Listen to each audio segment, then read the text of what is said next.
My name is Christoph Dressler. I work at the University of Utah at continuing education for a program called Go Learn, which is the University of Utah's travel, faculty-led travel program. So a faculty member takes us on a trip.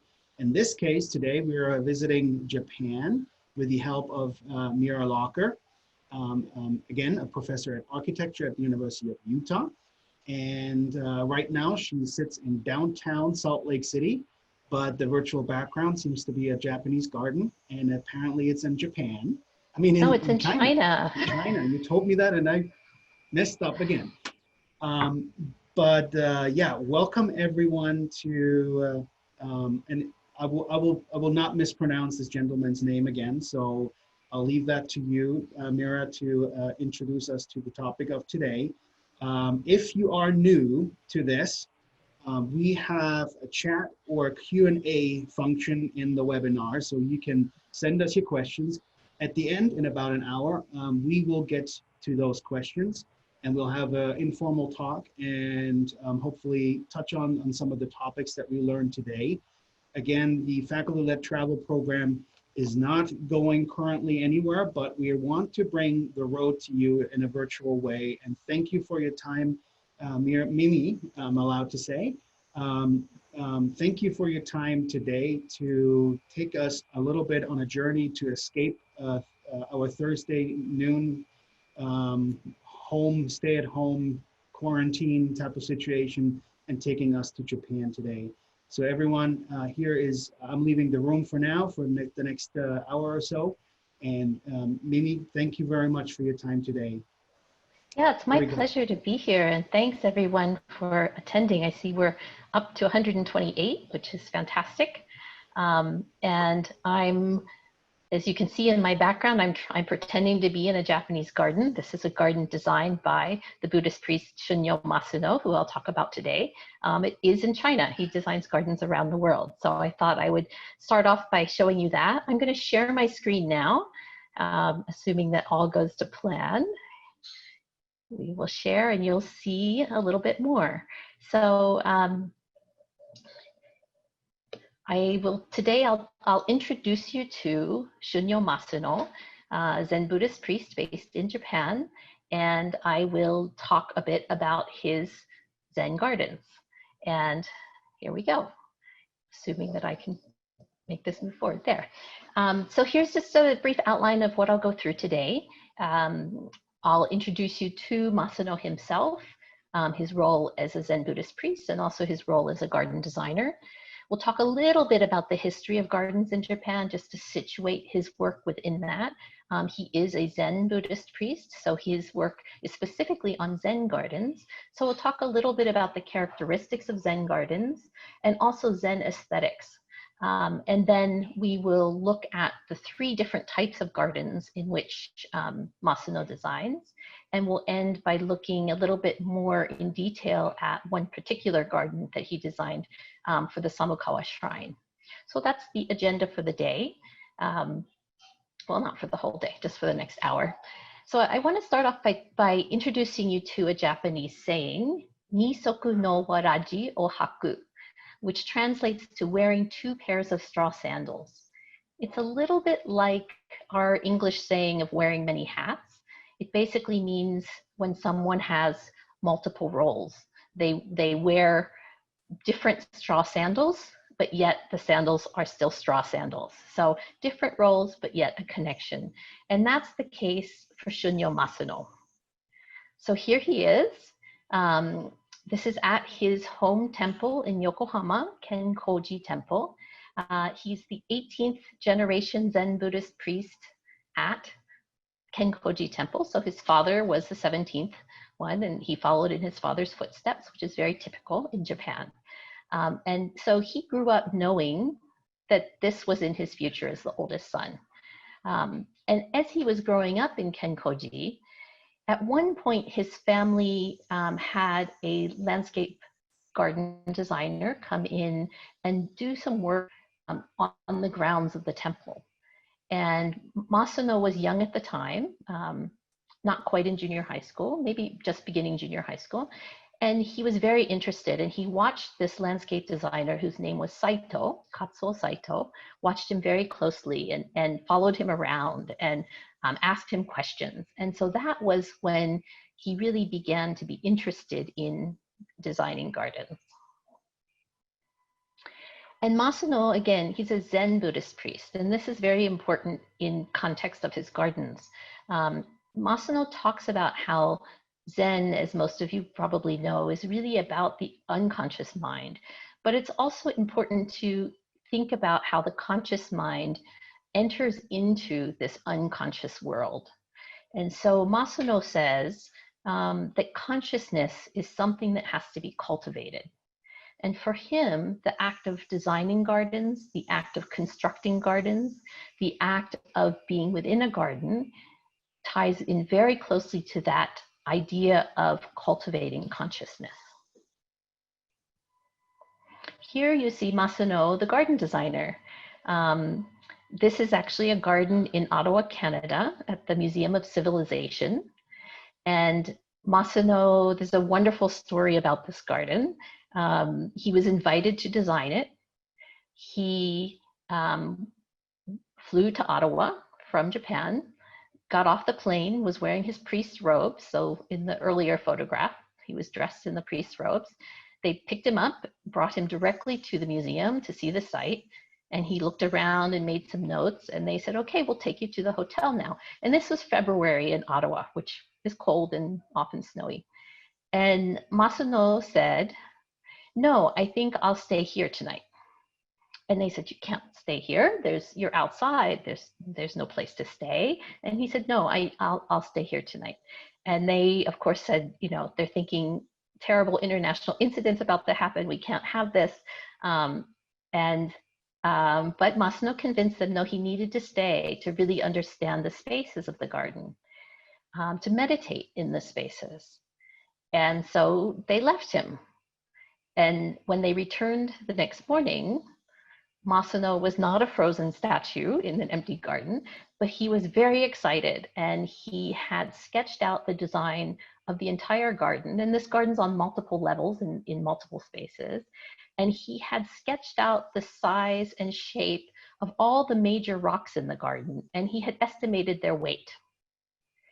And of course, the clients were amazed that he had done the design so quickly. They decided, okay, it's time to try to find the rocks for the garden. And Masuno prefers to use local rocks if he can find them. So they set out for the countryside to try to look for rocks. And as they were finding them, Masuno was pointing to rocks that he thought would work in the garden, and they were able to acquire them. And they took them back and they had them weighed. And each of those rocks, and as you can see, these are quite large rocks in many cases, they were within just a few kilos of what he had estimated. So this idea of his consciousness being able to really understand the garden in a way that most of us obviously cannot, and to be able to see it and to weigh it took years and years of training. So for him, this idea of the garden is connected very much to his Zen training. And he talks about how the practice of Zen is really a way to understand a kind of emotion of the mind, as he calls it. And it's not easy to understand. It's not really exposed. But yet you have to discover ways to communicate that emotion to others. And Zen priests historically have done this through calligraphy, through ikebana, which is flower arrangement, and through the placement of rocks. And the placement of rocks really means the creation of gardens. And there is historically a name for Zen priests who set rocks, and they were called ishi tateso. Ishi is rock. Tate means to set or to place, and so is a priest, so a rock-setting priest. And Masuno really sees himself within the lineage of those rock-setting priests. And he thinks, and from what I have done in my research, he seems to be really the only living Zen priest garden designer in the world. And so his path of of the two sets of straw sandals really started with the garden at the Kenkoji temple. His family also took a trip to Kyoto, where he was able to visit famous gardens, see famous gardens, as a 12-year-old. And so that was something that excited him. And he went to university. He went to Tamagawa University in Japan and studied in the Department of Agriculture. He completed his degree in 1975. And then he apprenticed with Saito, who was the garden designer who had worked at his family's temple. And so he apprenticed with Saito. But then 4 years after he finished university, so 4 years into his internship, he began his Zen training. And this is a very strict practice of Zen training that is, from what I understand, is quite uncomfortable, but it's really something that is important in a young monk's life. And so he began his Zen training in 1979. But then just 3 years later, he founded his firm called Japan Landscape Consultants. So this is his garden design firm. And then 3 years after that, he, excuse me, he became the assistant priest at Kenkoji. So you can see how every few years, he's moving back and forth between sort of his Zen training and his training as a landscape and garden designer. In 1985, after becoming the assistant priest at Senkoji, he continued, of course, with his landscape firm. In 1998, he became a professor at Tama Art University, where he teaches about gardens and garden design. And then in 2001, he became the head priest at Kenkoji Temple. So again, these two pairs of straw sandals have always been a really big part of his life. And he sees his garden design as really part of his practice and training of Zen. So let's back up a little bit and talk about gardens in Japan, and then how Masuno fits into that history of gardens. This is a garden in China, in Suzhou, and it's not one of the earliest gardens in China, but it has some of the characteristics of the Chinese gardens that I want to talk about. And the reason I'm starting in China is because the early gardens in Japan were really derived from Chinese gardens. Buddhism in Japan was brought to Japan from China through the Korean peninsula in the 6th century. And with it, Chinese culture and related arts, including gardens, was brought over to Japan. And these early Chinese gardens from the Tang and the Song dynasties really emphasized the importance of rock in the garden.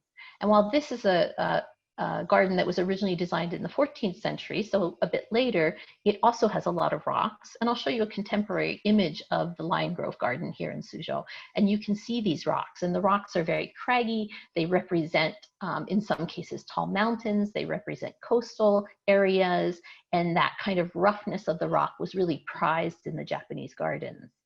And the idea that rocks are prized in a garden setting was something that then moved from China into Japan. And what we start to see initially where the gardens were almost designed in a very similar style to the early Chinese gardens. And then in Japan, there started to be a bit of a transformation of the gardens. And that started in what's called the Heian period, which is from the 8th to the 12th century. And this drawing is an example of a Heian period paradise garden. So as Buddhism that was brought into Japan initially was Mahayana Buddhism, it then changed into Pure Land Buddhism. And so the gardens that were designed then became designed in the Pure Land style or as a paradise garden. So the idea of a paradise that is beyond us, that we strive to get to. And so you can see in this image, a main building in the middle, pavilions flanking it that move out into a garden. There's always a pond that reflects typically the building. There's often an island in the pond. And so it had a very particular style, but within this, rocks were also very important. And I'll show you, this is a contemporary paradise garden, or the remnants of a paradise garden. at a Shinden style building in Japan. And the building is original, is from the 11th century, which is quite amazing. The garden had been changed a lot over the years and fell into disrepair. So part of the garden exists, and here you can see the pond, but the rocks and many of the other main features of the garden no longer are there. But this was a first kind of transitional style for gardens in Japan as we move toward Zen gardens. This is Saihoji Temple. Those of you who've been to Japan or are familiar with Japanese gardens may know the garden at Saihoji. It's often called the Moss Garden or Kokedera, often known as the Moss Temple. And initially it was built in the 8th century, so it was a very early garden in Japan. But then it was renovated in the 14th century. And it was renovated by a tea master, and in a style that would be closer to what we would now call a Zen garden style. And you can see that it's part of a temple complex, and the garden, which is in the foreground kind of to the right, allows people to move through the garden and to get different views of the garden. And so here we see contemporary photograph of the Saihoji garden, again, very, very famous for its moss, but interesting too in that the rocks are used to provide focal points within these mossy islands and mossy banks. So while in this case, the emphasis became on the moss, and obviously in Japanese gardens of this type, the trees and the plantings are very important as well. The water is important, but the rocks remained really important features in these gardens. This is the Ryoanji Temple and Garden, and this has perhaps the most famous Zen garden in all of Japan. But the famous part of the garden, which I'll try to use my pointer here, in kind of the center, is actually just part of the whole temple complex. And there's this other large garden here in the front with the pond that is just as important, but often overlooked when people think about this. So there's a large strolling garden here in the foreground that you can move all the way around the pond and move through. But people really focus on the small meditation garden that is an enclosed courtyard garden. So this is that enclosed courtyard garden. And it is, again, perhaps the most well-known and one of the most important Zen gardens in all of Japan. And I have to do a little note here. This is my professor hat, or my professor straw sandals. I use the term Zen gardens in a very particular way.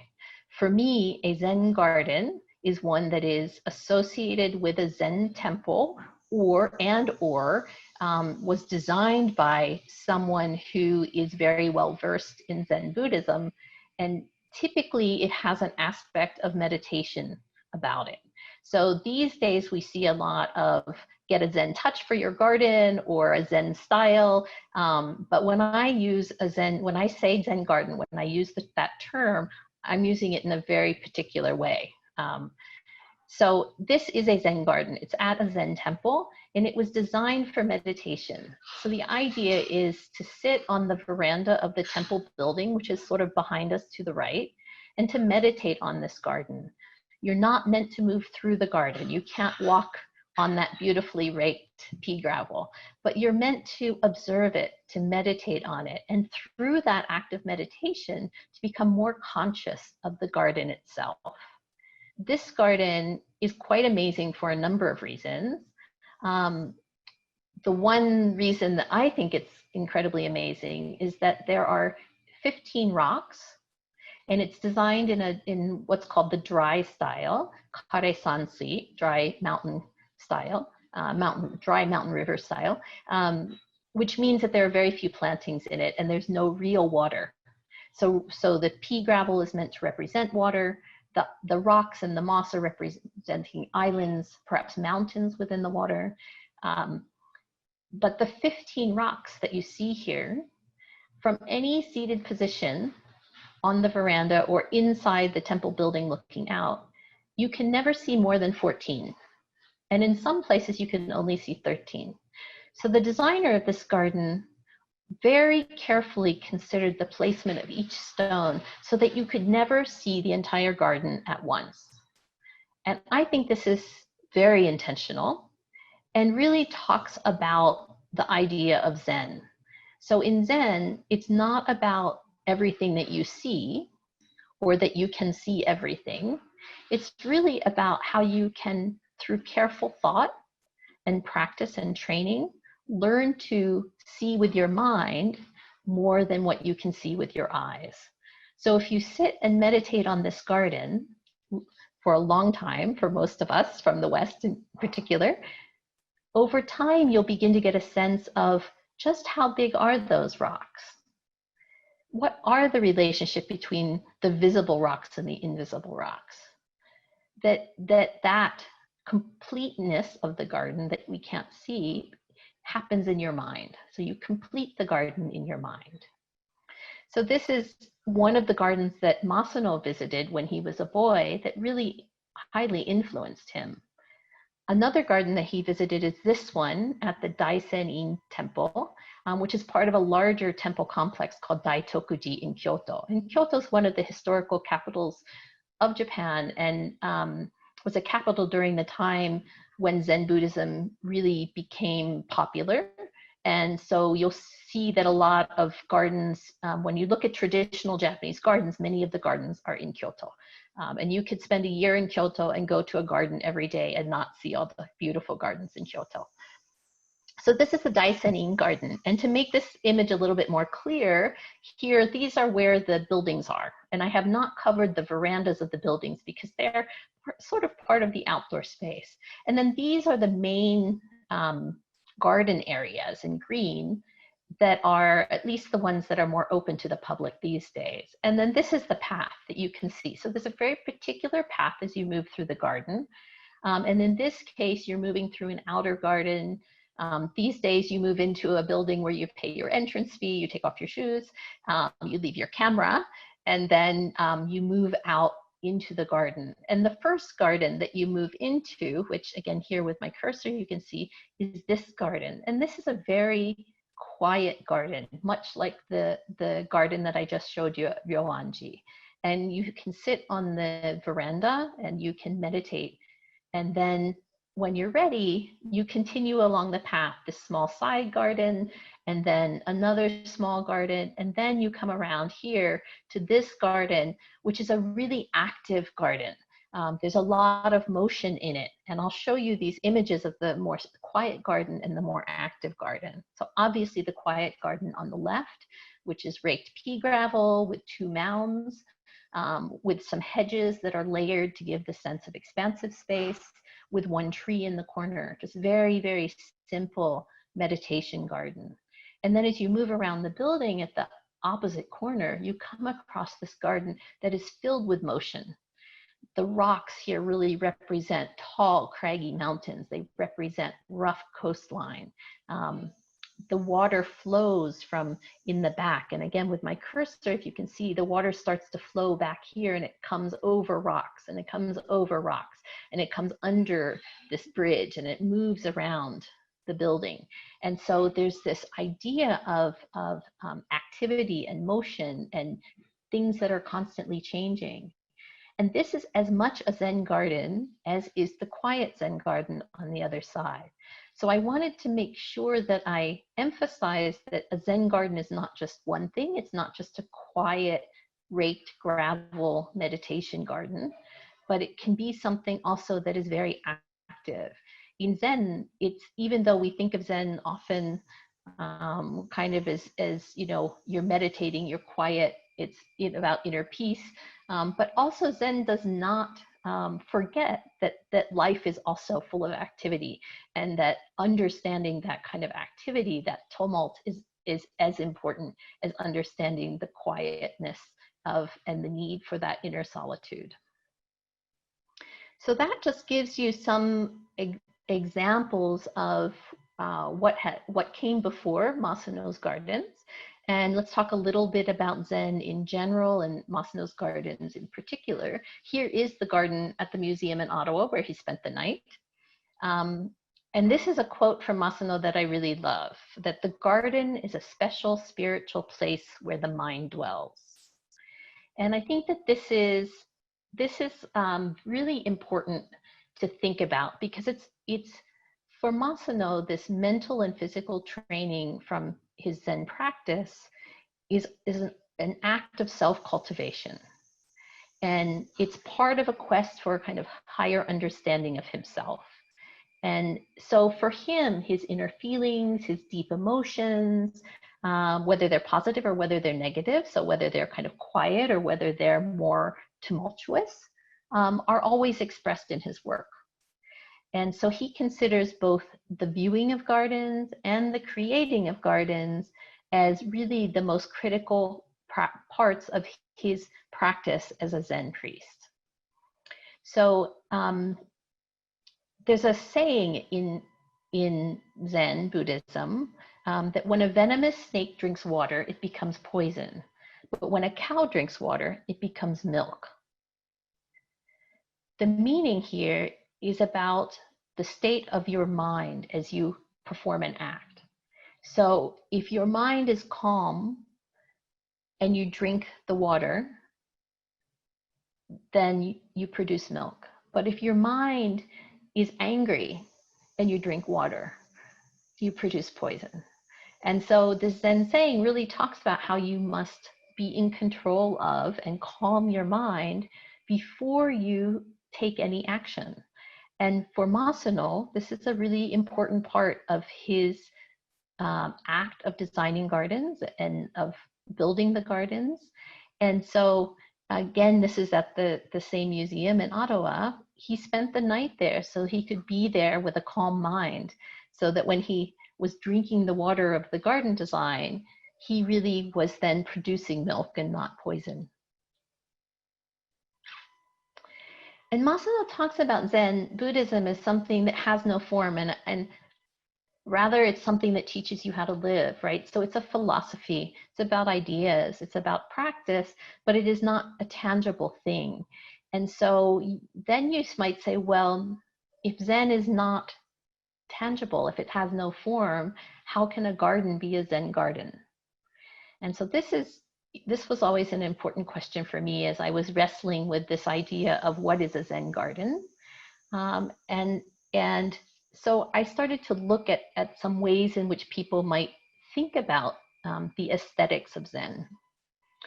And in particular, there's an author, his name is Shinichi Hisamatsu, and he was a philosopher, and he also was a tea master, he was a teacher, and he wrote a book where he talked about Zen and fine arts. And he identified 7 characteristics that he says result from the designer's mind and spirit. So here I've translated this word kokoro to mind, but it can mean mind, it can mean spirit, and it can mean heart. So it's all of those things together. So for him, the result of the designer's mind and heart and spirit, and together with the design process, create an aesthetic of Zen. And he has categorized 7 different ways to understand it, or to start to categorize what really is Zen aesthetics. And so here's the list, and I'll go through these one by one and talk a little bit more about each one of them. So first we have asymmetry. For me, asymmetry is perhaps the one that's easiest to understand. But I mean, we understand asymmetry as not having symmetry, but it's more than that. It's not an intentional act of asymmetry. It is not a showy or deliberate asymmetry. It's really something that comes from seeking to be not symmetrical. So it's something that comes out of a process. So rather than designing with the idea of asymmetry in mind, the idea is to not have symmetry. And Hisamatsu, the philosopher who came up with these 7 principles, says about asymmetry that it means not adhering to the kind of perfect form, which by being symmetrical tends to make symmetry something uniform or something ultimate. In brief then, asymmetry is the manifestation of no form as the negation of adherence to any perfection of form. So it's really about making something that is not ultimate, that allows for the imagination to move beyond it. So if we think back to the Ryoanji rock garden with 15 rocks, but you couldn't see them all, right? So it was not ultimate. It allowed for us to think beyond what we're seeing. And also in asymmetry, it's about a lack of perfection of form. So that's one of the characteristics. Here's the second one, simplicity. Simplicity should be simple to understand, but it's Zen, so of course it's not as simple as we might like. But it's about a sparseness. It's about a lack of clutter, a lack of decoration, of encumbrance. And Hisamatsu says about simplicity that true simplicity appears both within what people ordinarily call simple and within what they ordinarily call complex.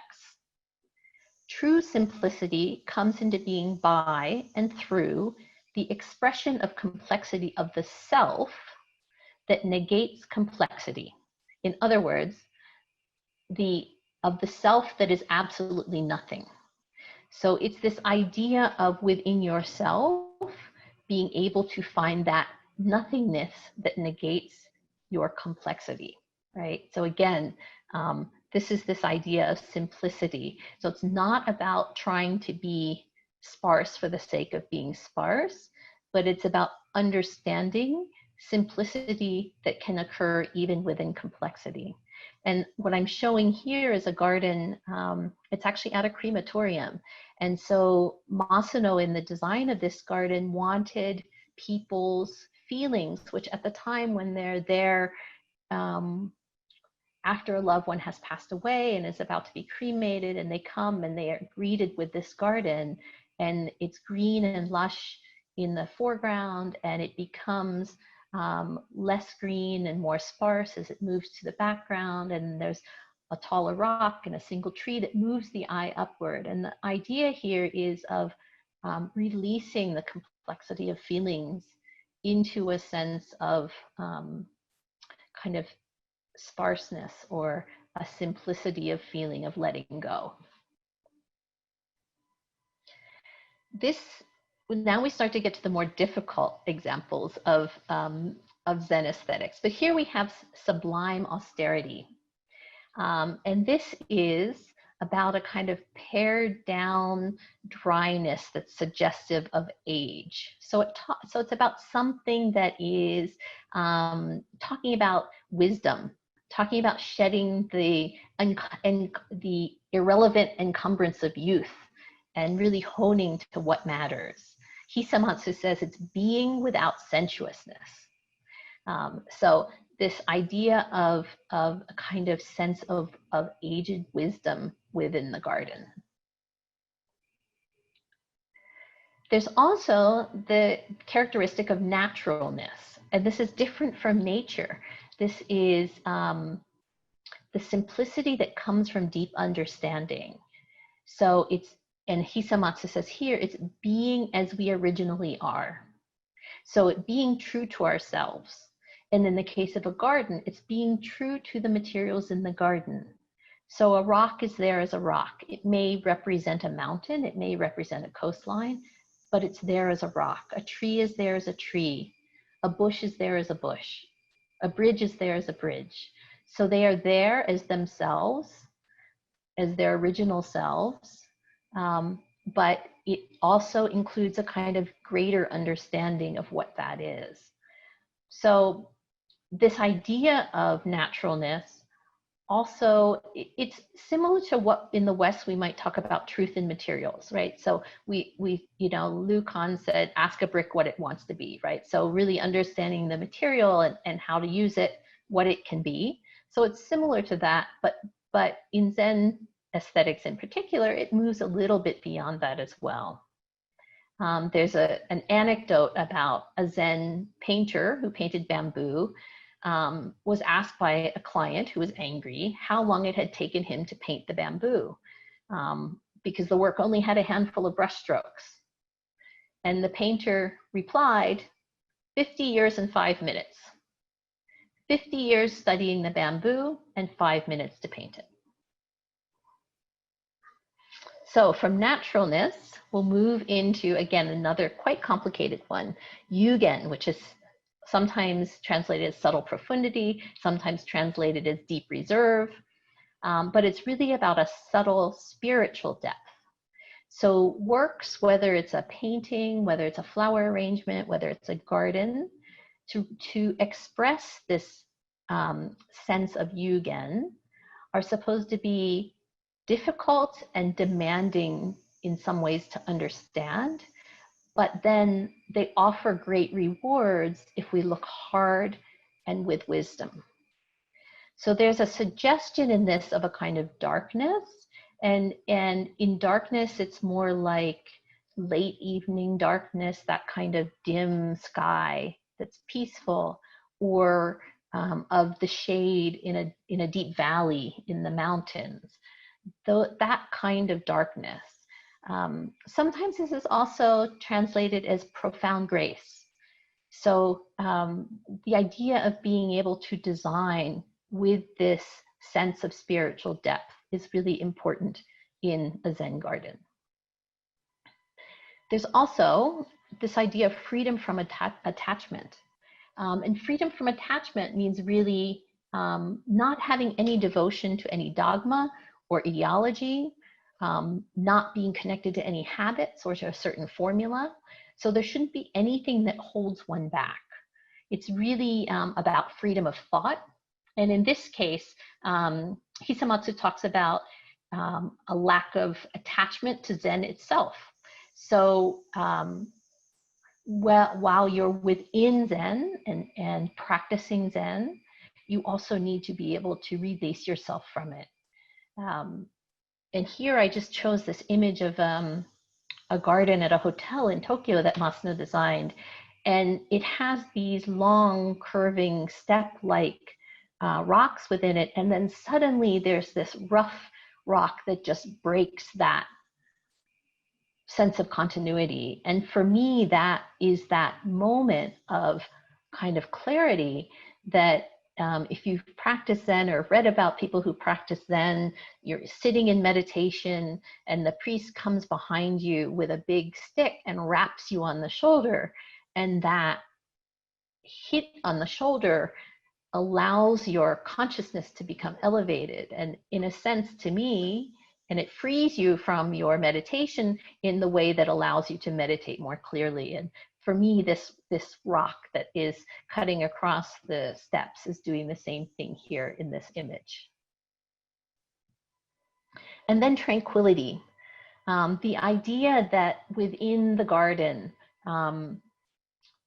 that must give a sense of tranquility, but to do that, the garden's creator must also feel tranquil. So the spirit should be calm before starting this kind of work. And Hisamatsu says specifically, you must be tranquil in every action, or he also says being at rest amidst motion. So that's a bit about, I think we can relate it even to our contemporary world where so many things are happening right now. There's so much that we're unsure of. There may be many, many things that we're worried about. But within that motion of worry and action, finding a way to be at rest or to have a tranquil mind. And for Masuno, when he designs these gardens, that's his starting point, is really finding his tranquil mind. So those are the 7 characteristics that were identified by Hisamatsu. And I want to add another one that for Masuno is very, very important. And Masuno talks about how throughout Japanese culture, there's been this idea of finding beauty in impermanence. And that, to me, I understand is it's a country that is prone to earthquakes, to tsunami, to typhoons, a very harsh nature. And so things often were destroyed and had to be rebuilt. And yet within that idea of things changing so much, the the Japanese culture finds a way to understand beauty. So this beauty and impermanence, this constant transformation. And in gardens, it could be the light and shadow. It could have to do with the winds rustling the leaves. It might be how we understand the flowing of time through the shadows moving throughout the garden, the changing of the seasons with the foliage, with flowers. And for Masuno, this idea of, as a human being part of the vast nature that is constantly changing is an important element of his garden design.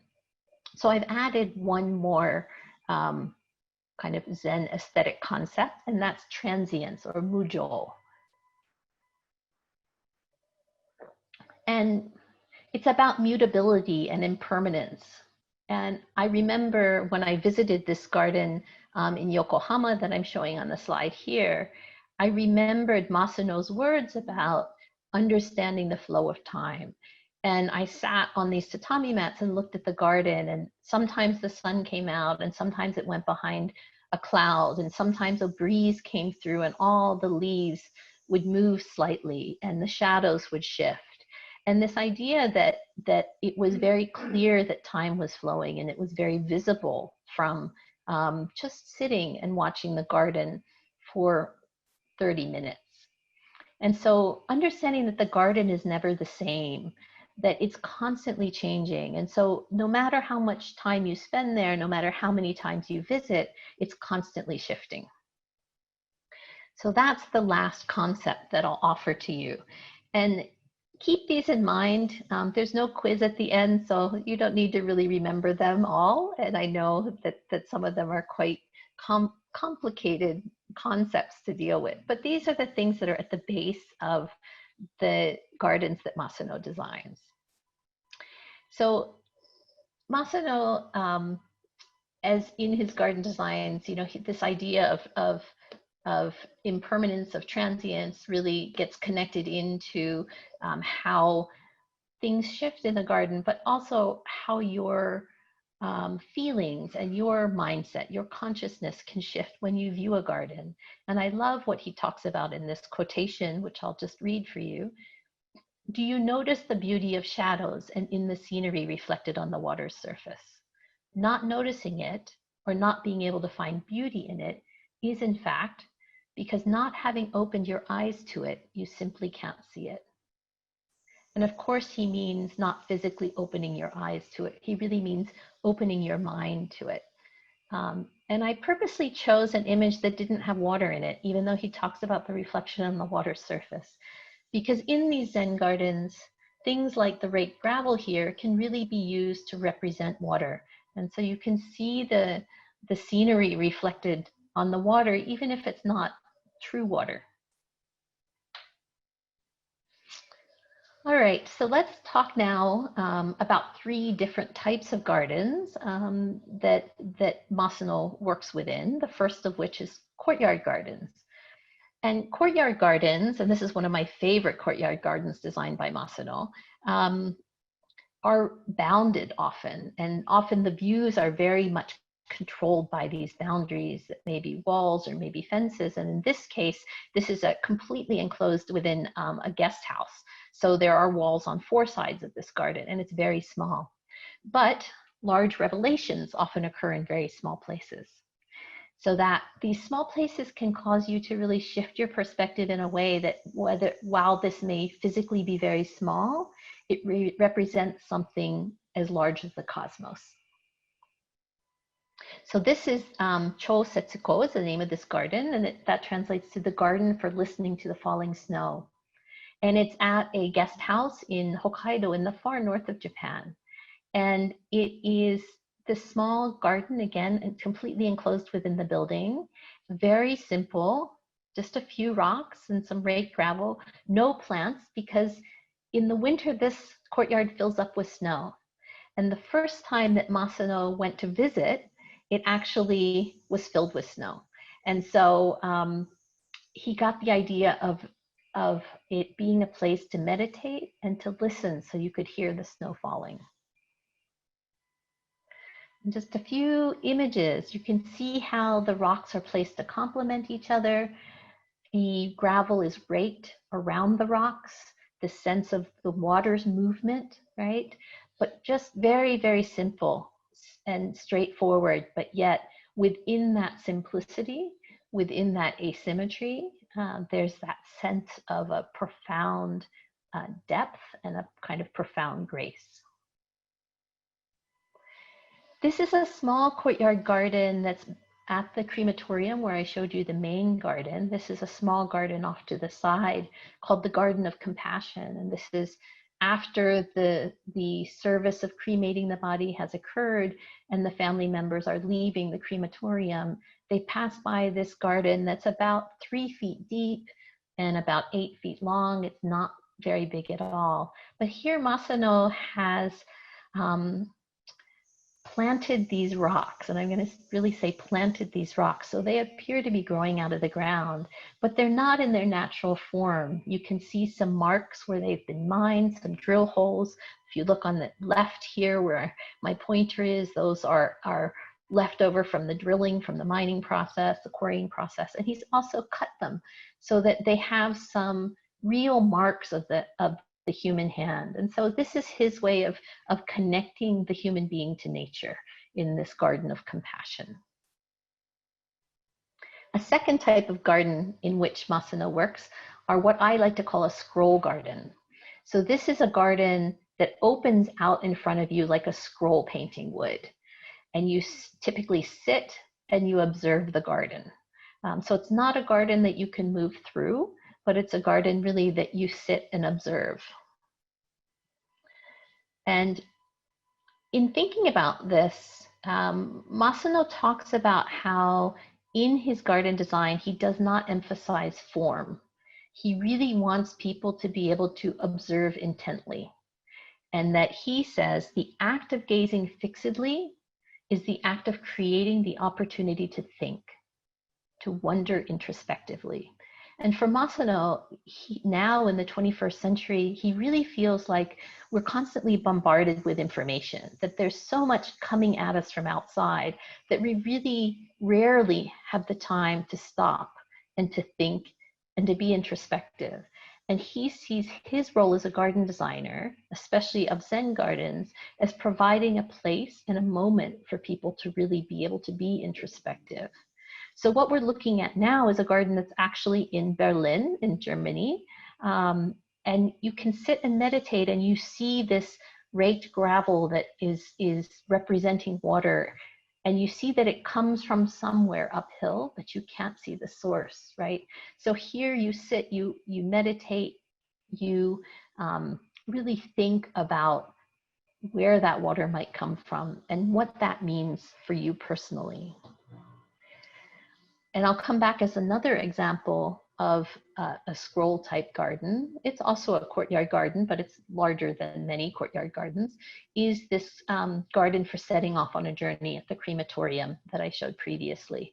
And really this idea of you observe and the garden begins to open up in front of you the longer that you observe it. And you're really drawn into the garden, the way that the gravel is raked so it moves your eye, the way that in a sense, the islands of moss and rock are designed to allow your eye to rest for a moment and then move on to the next one. And slowly your eye moves from the front to the back and then beyond. And really this idea of release. And here's another image of that too. So you get a sense of how carefully he placed each of the rocks and created these layers. And so this is a long, narrow garden, but you get a real greater sense of length in the garden because of the layers that he was able to create. And then the final garden that you reach that's on the other side of the wall from this one. So if we go back beyond the back wall here, you come to this very serene ascension garden. And so you move past the first garden for setting off on a journey, then you move into the space where the crematory is and where the cremation happens, and then you move out into this space. And this is a space of silence, a space of reflection, both literal and figurative reflection, and a place that allows the spirit to ascend.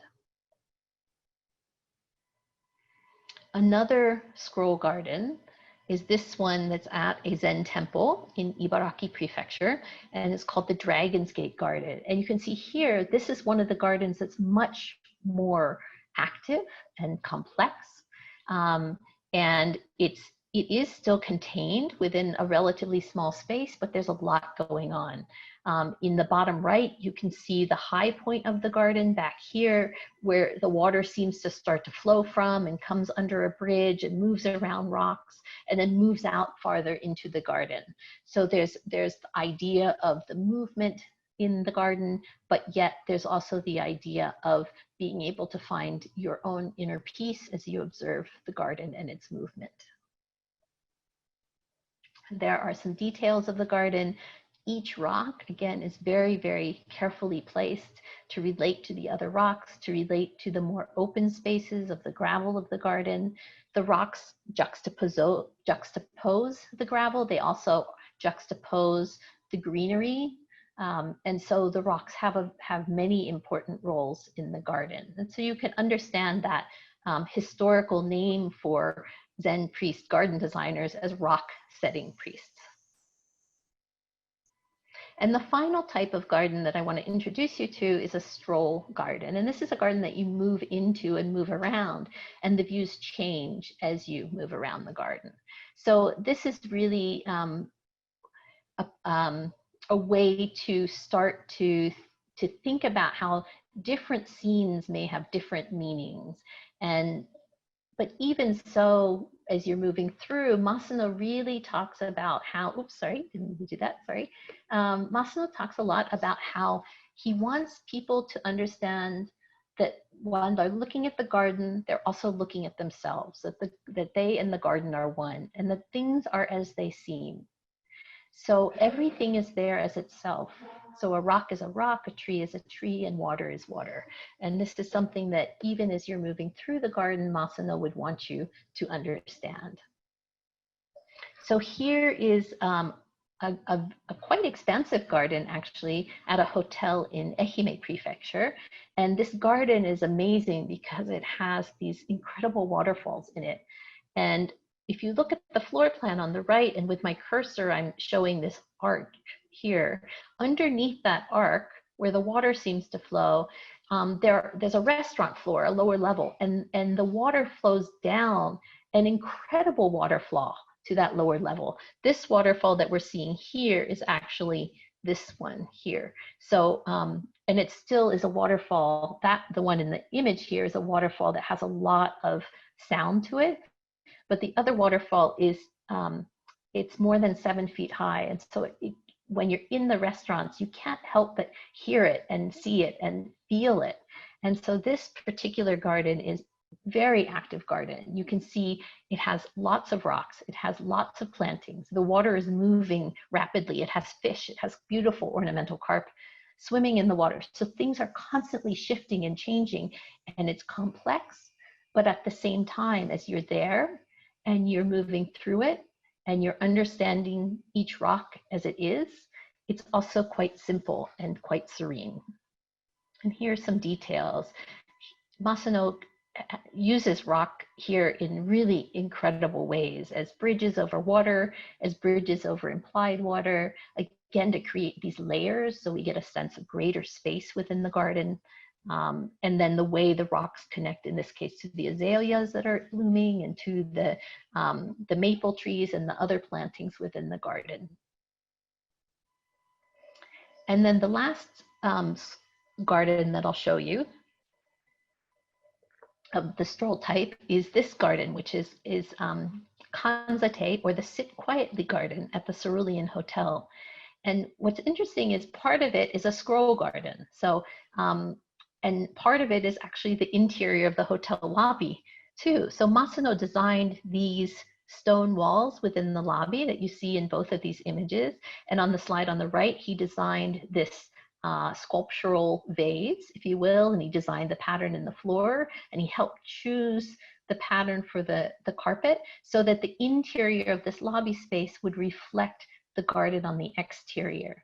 And so here you sit quietly and you enjoy this garden in the foreground as if it is a scroll garden. So here's the lobby and the floor plan and this foreground garden, but you can move through the garden beyond.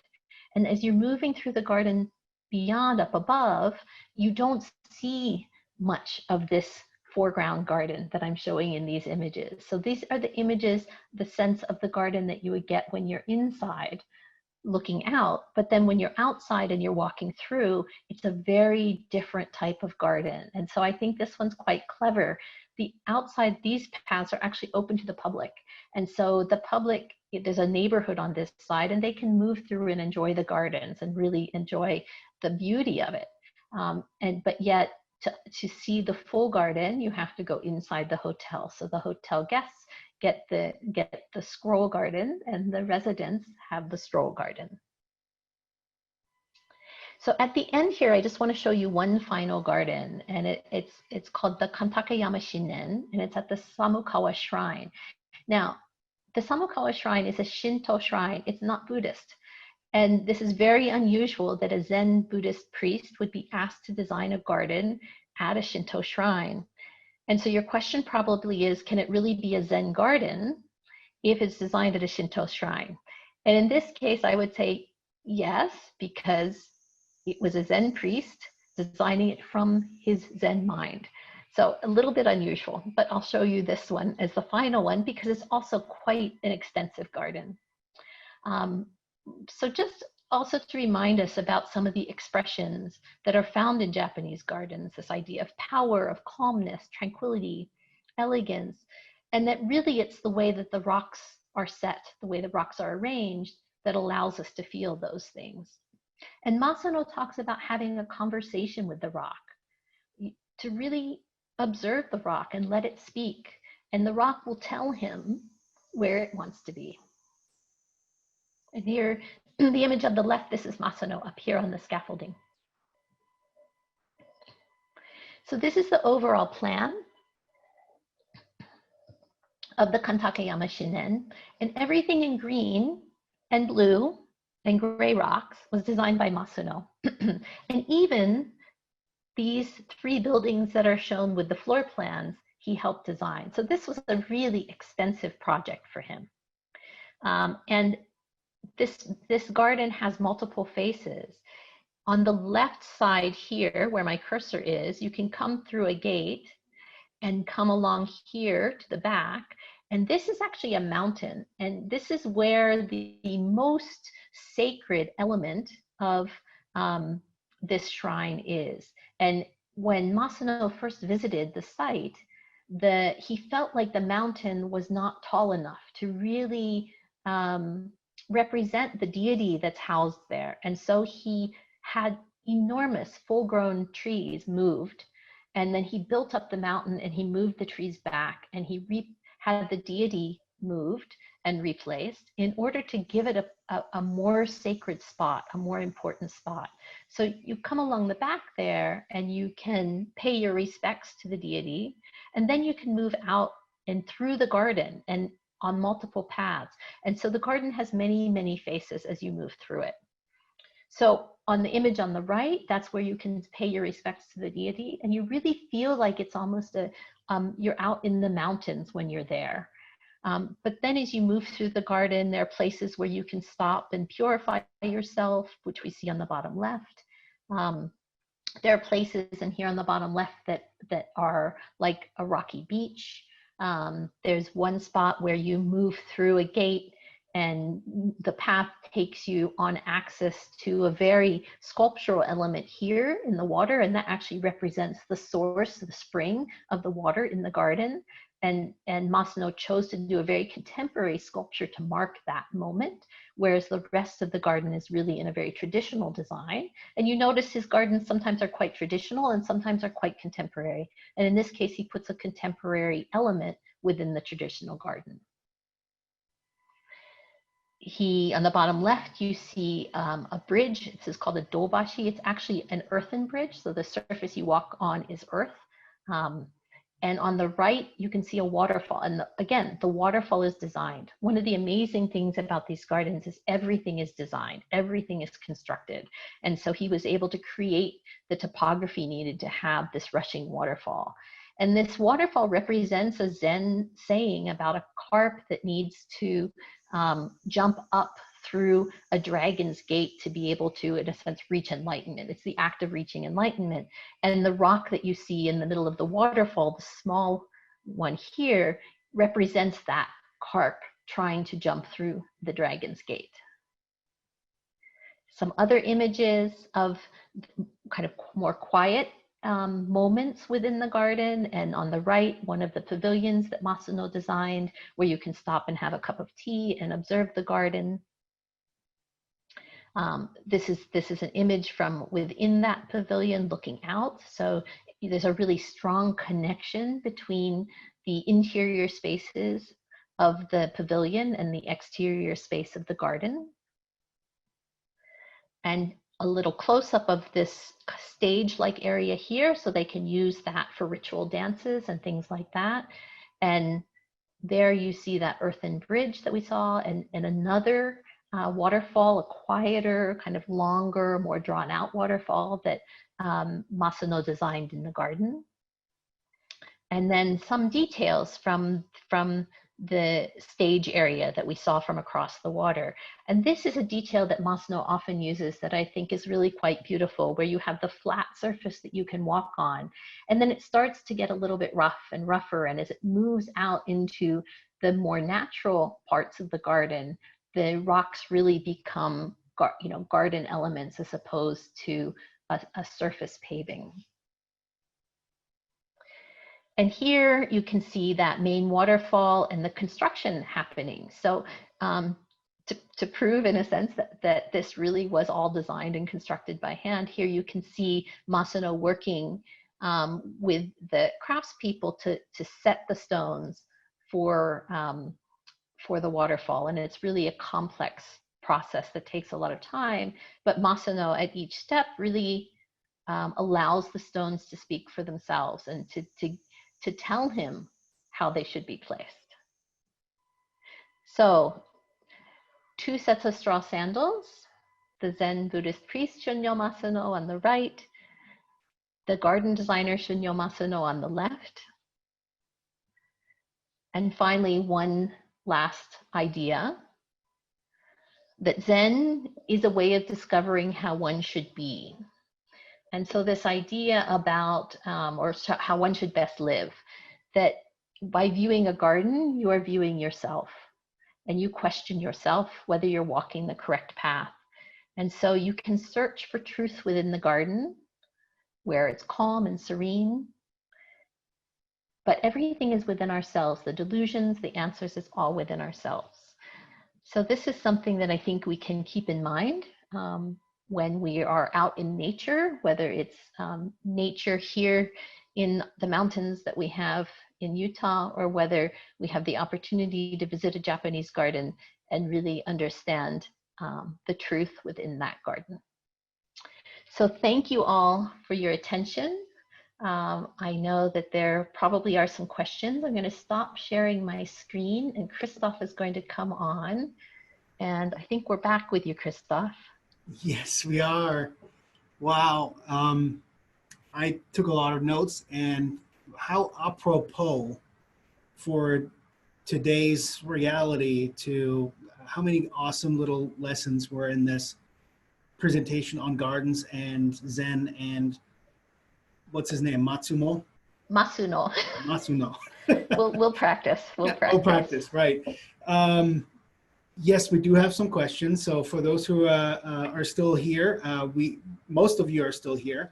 We had over 150 people in this webinar. Wow. So thanks for joining us. I mentioned, or I didn't mention, the Alumni Association. So I know there are a lot of people who are finding us from far away as well. So including some people from the Osho Lifelong Learning Institute somewhere down in Texas. So great.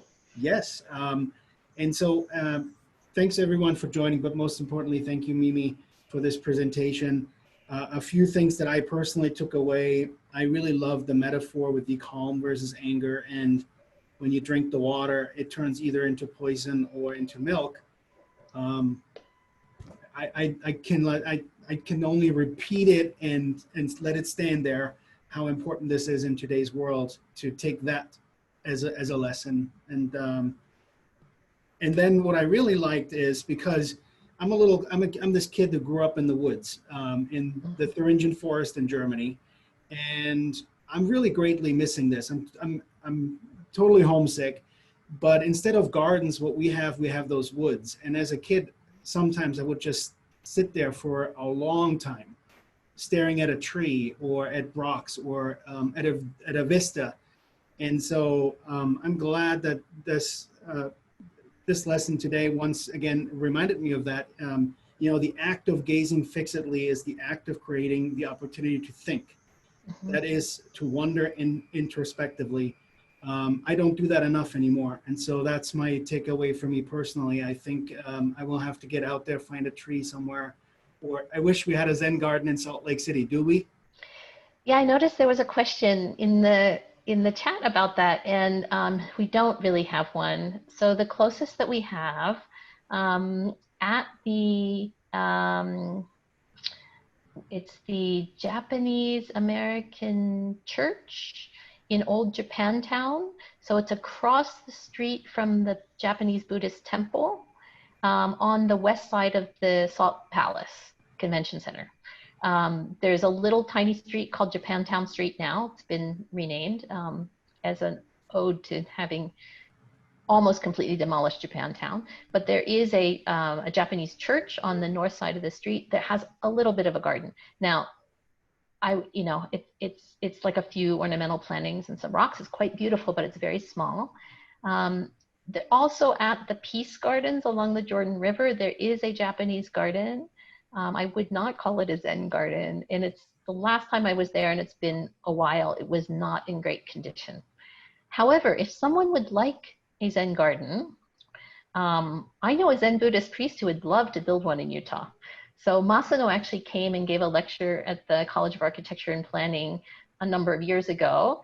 And I took him on a hike in one of the canyons, and he loved our rocks. So if you have a bit of extra money and want to hire a Zen Buddhist priest to design a Zen garden, he'd be all over it. So if anyone in this audience or all of you want to chip in, we'll make you the project manager, and we'll get our own Zen Buddhist to come back and build us a place to practice. So let's get to some of those questions. I need to scroll a little bit. I apologize. Are the Pebbles gardens always raked in the same way, or are they raked different in different times? Good question. Yeah, that is a good question. These days, they tend to be raked most of them tend to be raked in the same way. And a lot of the reason for that is that the act of raking has shifted. So originally, the raking was done by the monks in training, and it was part of their morning ritual of cleaning. And so they took care of the garden, and they would do the raking. These days, it's done by professional gardeners who really have nothing, typically are not related to the temple, they're hired. And so they tend to rake in the same pattern. I do know one temple in Kyoto. It's a little bit off the beaten path. I mean, it's very close to the beaten path, but a lot of people don't know about it. And it has two sand mounds, which are different than the pea gravel that you see, and they're raised. And they rake a pattern in the top of these raised sand mounds based on the season. So if you go there during cherry blossom season, you'll see cherry petals of cherry blossom. If you go there during the rainy season, you'll see swirling waters, right? So that's always really fun to see how much that one changes. Most of them don't change. They technically could, but I think for a lot of people, the gardens, especially the gardens in Kyoto that are historic, those gardens have been, people understand them in one way, and it's almost like a piece of art, and that you don't change it. For Masuno's gardens, typically because they're a lot of them are for people, private houses, or for hotels or things like that. And so they don't change because people learn to maintain them one way. I don't know that he would mind if they would change. I don't think he would mind that if they were done thoughtfully, right? If someone had observed the garden and felt that the gravel wanted to flow slightly differently, I think Masuno would think that was great. All right, Craig has a little a comment. If anyone is interested, and he posts his webpage, which I'll let you know in a second.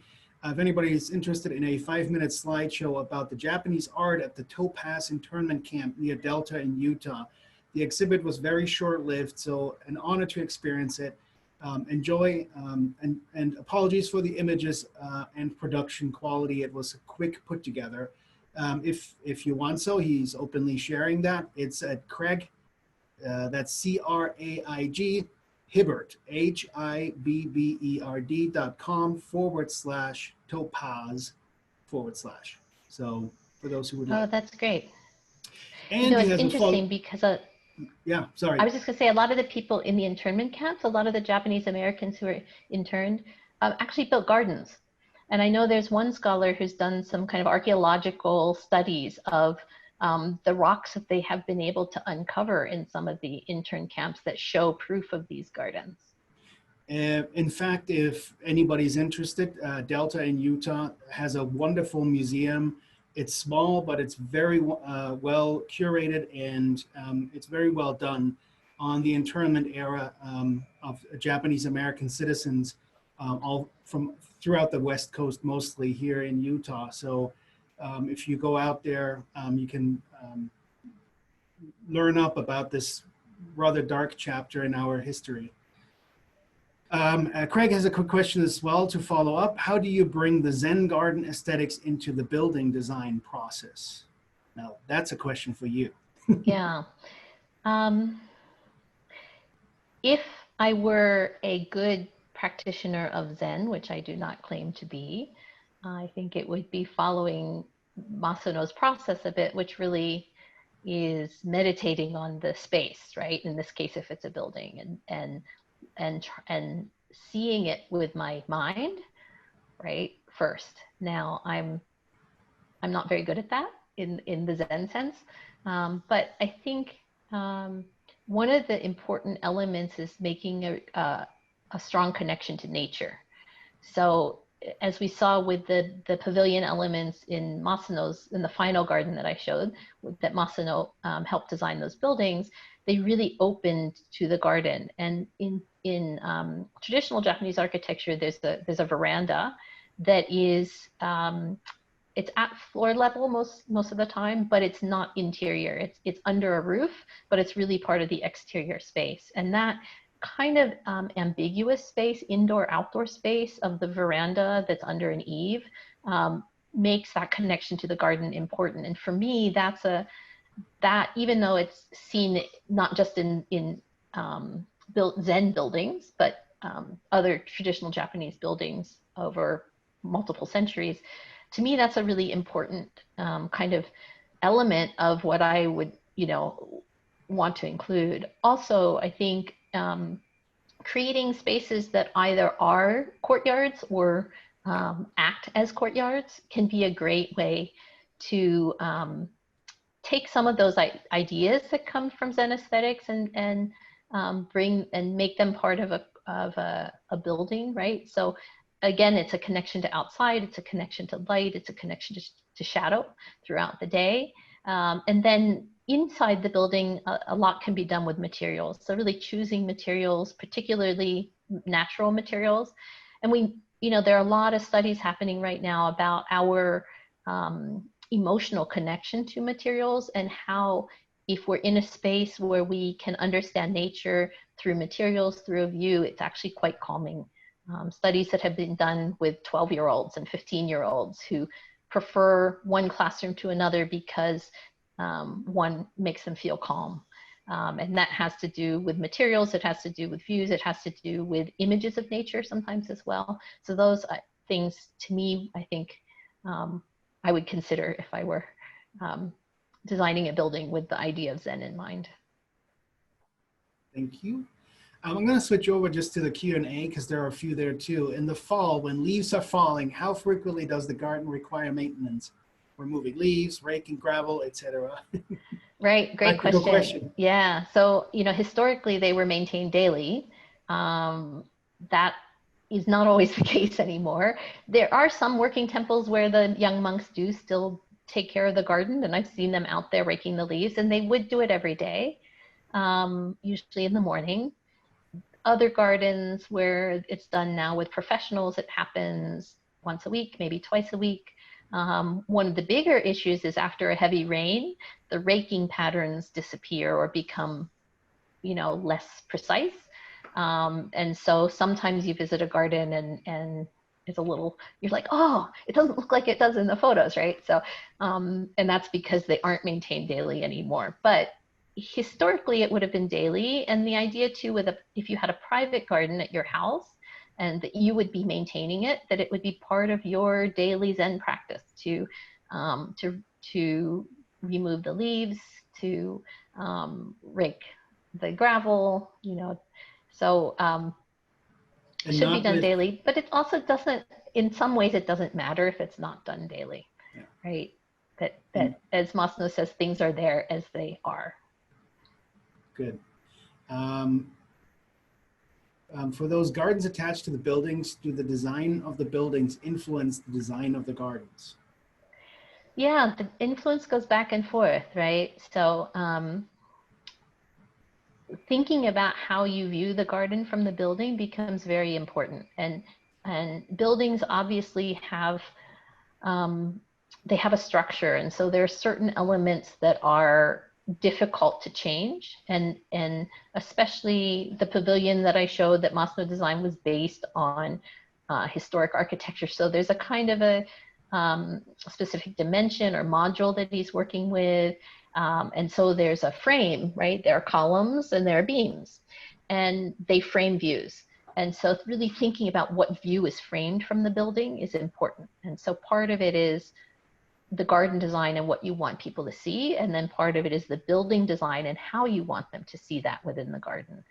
Also, sometimes in a building, you don't want to show much of the garden. You really want to just focus in on a detail. And so a window might be quite low to the ground so that your view is very defined. And that then the garden at that moment where it connects to the building would be a very particular important detail of the garden that maybe you wouldn't see unless you were inside the house or the building. So the influence goes back and forth. I noticed that on the, was it the crematorium at the very end at the actual water pond, the windows were really low, and I can only imagine only in order to get a view, you actually have to be on the ground on your knees almost. Right, So I yeah, wonder if you that have was to. part of the design. To me, I was wondering when I saw that. Yeah, because when you come out of the actual crematory room, you're standing up and you see the low window and you see the edge of the curve. And then there are some benches that you can sit, and then you're at a height where you can see the expanse of the water and the reflection. But that is hidden from your view until you move to the bench and sit down. Mm-hmm. Yeah, very, very particularly designed, intentionally designed. Intentional. Someone says, Julie says, I joined at the end. Can I see the whole recording? Yes, we're recording this. You can view it at golearn.utah.edu at our speaker series. So yeah, anyone who wants to review some of the previous lectures we had, last week we had Karin Baumgartner on German fairy tales, which was very, very interesting. Okay, William, can all the principles of Zen design still be applied to gardens in Utah, which has a much drier climate? I would say yes, right? I mean, so we wouldn't design with water here. It doesn't make sense to. We wouldn't design with a lot of plantings that require a lot of water, but we have a lot of incredible rocks. And so being able to design some of the dry gardens would be perfect here. And we do have some native plantings that are quite drought resistant, and some of them would be fantastic in a garden. So yeah, I think we could have a really nice Zen garden here in Utah. Mm-hmm. Yeah, some others, Alice and Rina, I'm not sure how it's pronounced, also were asking, where can I see gardens here in Salt Lake or in Utah? I think we answered that. Right. So Japanese style gardens, not a lot in Utah. There are a number of really important Japanese gardens in the United States if you can travel, when you can travel. I highly recommend Portland, Oregon's Japanese garden. It has a new visitor center complex designed by Kengo Kuma, who's a very well-known architect in Japan. And the garden is quite well maintained and beautifully designed. Terry has raised her hand, so I'm going to keep going through the questions. But Terry out there, if you have a question, just type it into the chat and I'll see if we can get to it. We're running almost out of time. We have a few more minutes. So again, Mark once more said, hey, he's calling in from, or he's joining us from El Paso in Texas. Oh, that's great. the group, that's the Locher group. And he's also saying we are also members of the Zen Buddhist group here. And they're particularly joined us today for your lecture. So thank you very much. Oh, that's fantastic. Thank you. And there's a lot of thank yous as usual. I'm just going to wrap them up as a lot of very great compliments out there. Someone, Kim, is saying, I am awestruck. One, how long does a garden take to design and then actually to be built? Realizing it will vary probably. And two, roughly how often do they need to rake? I mean, partially we answered this, but Right. the gardens probably could take up to years in many cases. Look, or a year or months. Before you have to rake? Oh, to design. The design, yeah. The design. Yeah, if you rake once a year, that's probably not so good. No. The design, it does depend on the size of and scale of the garden. It depends on the complexity of the site. It depends on the client. Some of the gardens are for public clients. Like the one that I showed in Berlin was for a public client. That can take a little extra time. So the design of the gardens can take from 6 months for something that moves quickly, and that includes doing all the drawings, construction drawings, as well as the design drawings, to several years.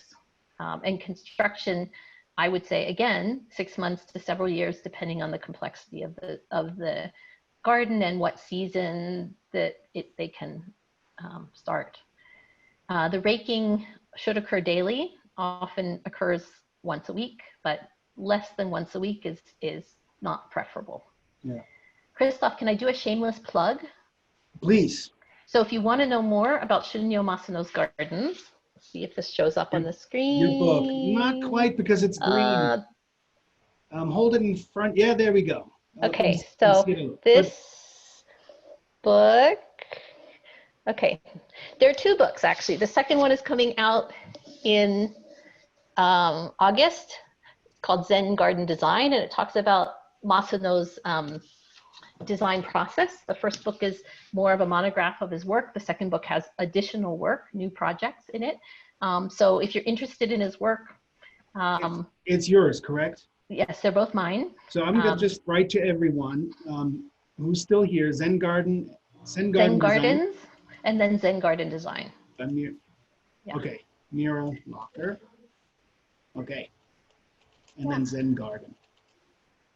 And I think you can kind of Google that. And once again, I do this almost every single time when we have an author here. Think of our small bookstores, Weller's, the King's English. They have a great pickup system right now. So it's really easy and safe to pick up your books from them instead of letting them delivered by Amazon. Just right, and they will be happy to order them for you. That's right. Let's see, one or two more, and then we've excellent lecture. Thank you, thank you. Yeah, when a garden is inside, how does one access it? Can you enter, or do you view from the outside the garden? Okay, great question. So a courtyard garden, like the one that I showed at the hotel where it's completely walled in. So as a viewer, you don't access the garden. You would only see it from inside the hotel. You would look out to it.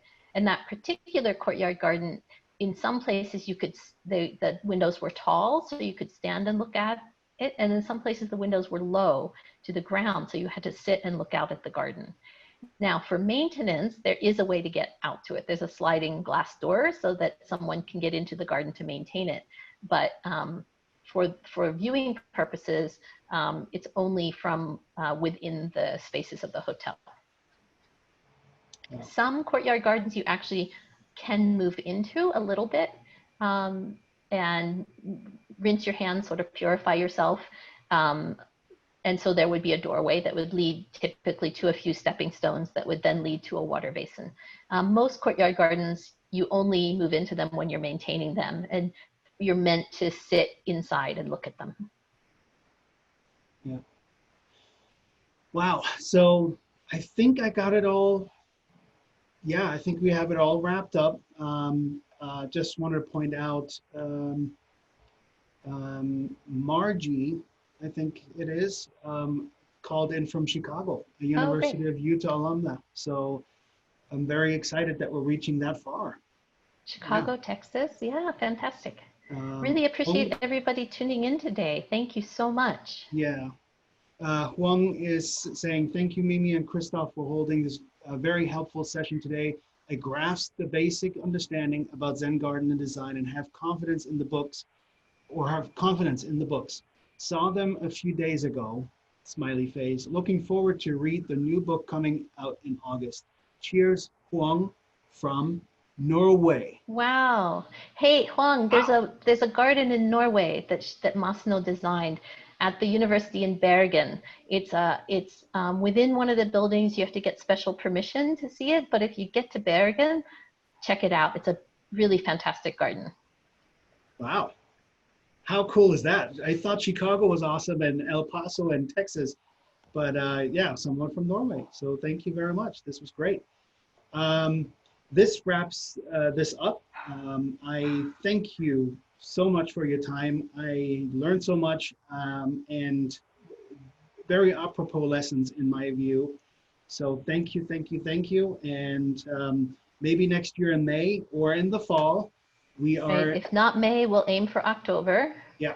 We'll keep and trying. I know your trip is always very popular and always gets sold out. So I'm really hopeful that we are getting this pandemic under control and that we are not returning to normal, because I don't want to. I would like to return to more thoughtful travel, better understanding of the world, more compassion, empathy, and all these fine things that we hopefully learned in the pandemic. So when we drink the water, we want it to be milk and not poison. Fantastic. Perfect ending to this seminar. Thank you so much. Thanks, everyone.